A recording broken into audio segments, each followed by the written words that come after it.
جی په دغه وخت کې زه د باډا باغ په دغه چنه باندې موجود یم او ځای په ځای باندې دغه قدرتي ابشارونه تاسو ته په نظر باندې رادرومي خو د بدقسمتۍ خبره دا چې دغه علاقې کوم ځایي خلک دي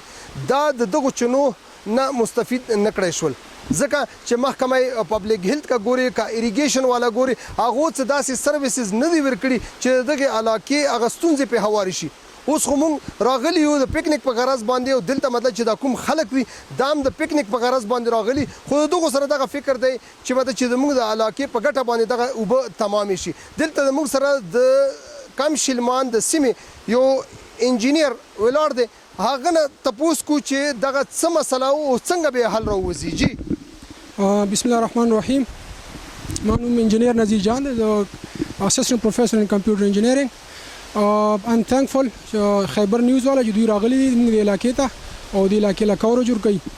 په دې حق له دا وایم چې دلته ډېر زیات سیاحتي مقامات دي پکنیک سپاټس دي ډېر ښکلي چینې دي لکه څنګه تاسو ته دا ښکاري موږ شاته وه خو سوال دا دی چې دا یوټیلایز شي مقامي خلکو په استعمال کې راشي څه فایده وشي نو موږ ډېر ممنون یو او تر اوسه پورې موږ منتظر یو یا داسې څه هغه شوی نه دی او هیلهمند یو انشاءالله چې وبشي نو انجینیر صاحب څه داسې تاسو په ذهن کې یو خاکه چې دغه اوبه به لاندې کوزې شي او لاندې علاقې هغه تورسرې چې کوم د لرې نه اوبه راوړي چې هغه مطلب چې په کور باندې کینی او مطلب چې نور د بچو د دیکبال خیال وساتي بالکل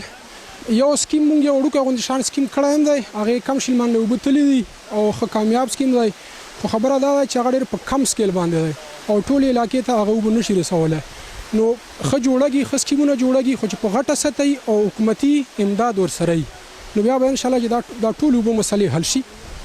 بالکل دلته که محکمه وګوري کروڑونه روپۍ په ټیوبویلونو باندې خرج کوي خو بیا مطلب چې هغه سکیمونه فیل شي نو تاسو څه خیال دی چې د ټیوبویل په هغه لګېدو کې او د قدرتي چینو نه اوبه بوو کې کومه فایده به زیاته وي زما په خیال قدرتي اوبه ځکه چې ټیوبویلونه خو الریډي موجود دي بورونه موجود دي غټ بورونه موجود دي یو خو د بجلی بچت بشي بجلی شتم نه مونږ ته نو دا قدرتي اوبه داسې چې بغیر بجلی مونږ لاندې یوټیلایز کولی شو بل کم شلمان ډېر غټ سیند دی هغې اوبه چې یوټیلایز شي نو د ټول خیبر لواړګي کم شلمان د ټولو اوبو مسالې حل کېدای شي ورسره زبردست انجینیر صاحب خبرې تاسو واورېدې امین مشال که تاسو وګورو دغه علاقې اوسیدونکي لکه په دا باندې خبر دي چې د دغه علاقې مسلې په دغه طریقې سره حل کیږي خو د بدقسمتۍ نه هغه محکمې چې کوم د معاملي لالچ په خاطر یا په ټیکه اخیستو کې مطلب چې هغه پیسې وهل دغه په وجه باندې دغه قدرتي چینونه هغه مطلب چې سکیمونه لا نړل نو دغه خلکو دغه وینا چې په علاقه کې د بجلی لوډ شیډینګ انتهایی زیات وي نو دغه قدرتي چینونه دغه فایده پورته کړه نو د بجلی هغه مسله هم پکې ختم شي د علاقې هغه مسلې هم په حل شي دلته د موږ سره بل ملګری ولاړ دی هغه سره خبرې کوو چې هغه په دې حوالې سره څه جی اعوذ بالله من الشیطان الرجیم بسم الله الرحمن الرحیم خلیل صاحب از مونږ اکثر خلک متلکه چې اسمان د پټای شي شایب کړي نو مطلب دا چې دا دومره سمندر او سیندونه دا دلته روان دي خو هیڅ فایده نه او دا چینې دا وګوره ښایسته اوبه خو څه په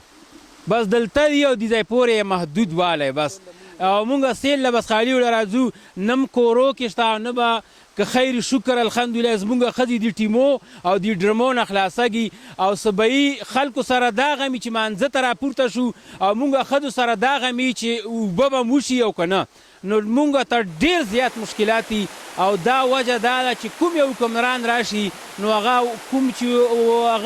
هغه وخت الیکشن وخت نو هغه کور په کور کوڅه په کوڅه زما ته او بل ته سلام علیکم او دو سنګوله تر ورغلي و چې بیا وخت الله اکبر راشي هیڅ نشته دی بس